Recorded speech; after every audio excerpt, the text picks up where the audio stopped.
Assalamualaikum warahmatullahi wabarakatuh.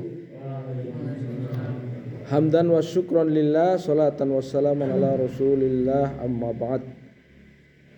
Hadirin para santri yang saya cintai, sungguh berbahagia orang yang dibangunkan oleh Allah lalu diberi kekuatan untuk hadir menjadi tetamunya, karena Allah sangat menyukai mereka.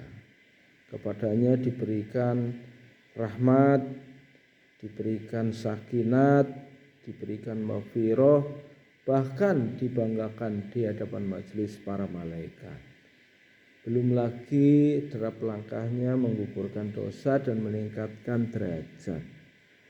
Ya, 5 menit ke depan kita ingat betapa Allah telah memberikan kepada kita pelajaran yang sangat berharga, ya.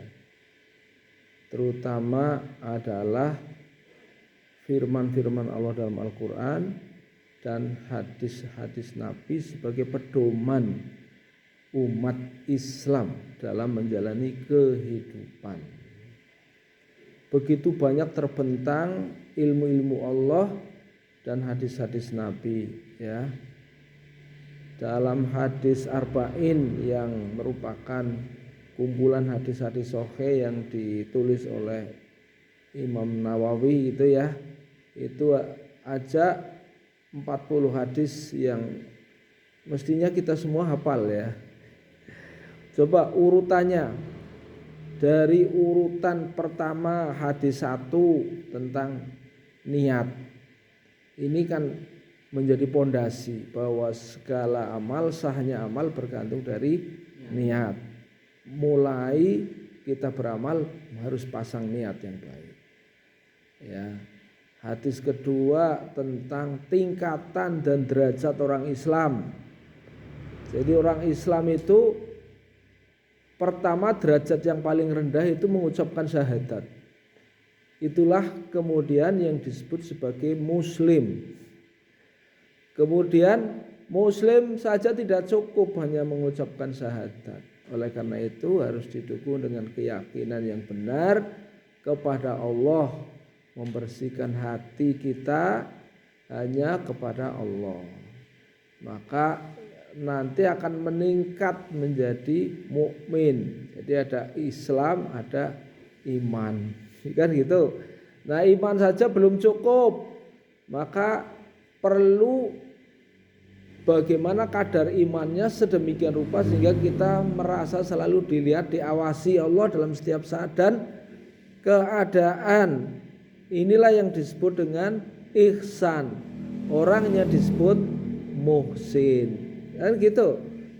Hadis ketiga adalah menjelaskan tentang rukun Islam. Bahwa Islam itu dibangun atas 5 perkara. Bunyal Islamu ala khamsi, mulai daripada syahadat, ya, sholat, zakat, puasa sampai dengan haji. Bagaimana kita tunaikan secara sempurna sebaik-baiknya.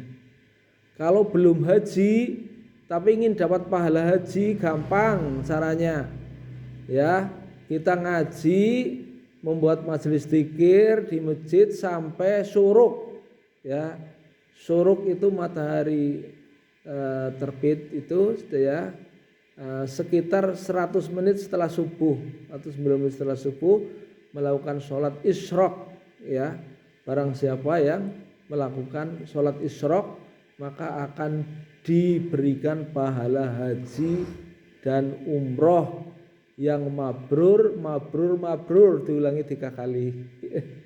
Jadi bagi yang ingin supaya mendapatkan pahala haji dan umroh, yang ngajinya sampai selesai jam 6 ditutup dengan sholat isyraq, ya, 2-4 rakaat sholat isyraq, ya, itu maka nanti dapatkan pahala haji dan umroh, ya, gitu, ya. Kemudian hadis yang keempat tentang penciptaan manusia. Manusia itu diciptakan mulai dari nutfah nanti selama 40 hari berubah jadi alaqah ya.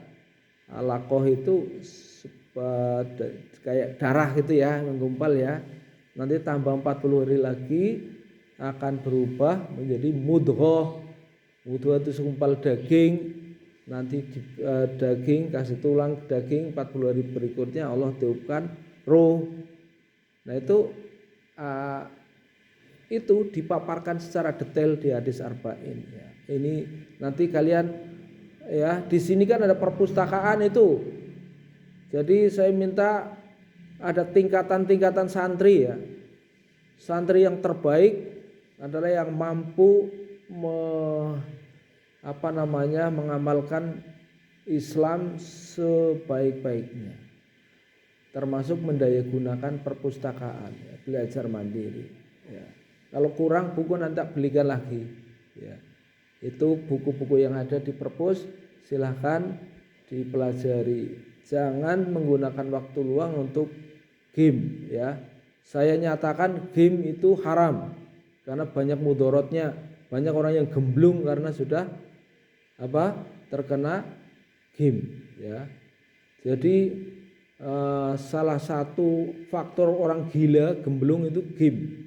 Karena apa? Melalaikan manusia dari Tuhan, dari Allah ya. Itu nanti gila akhirnya. Ya demikian, mari kita siapkan hafalan pagi, kita setorkan. Assalamualaikum warahmatullahi wabarakatuh.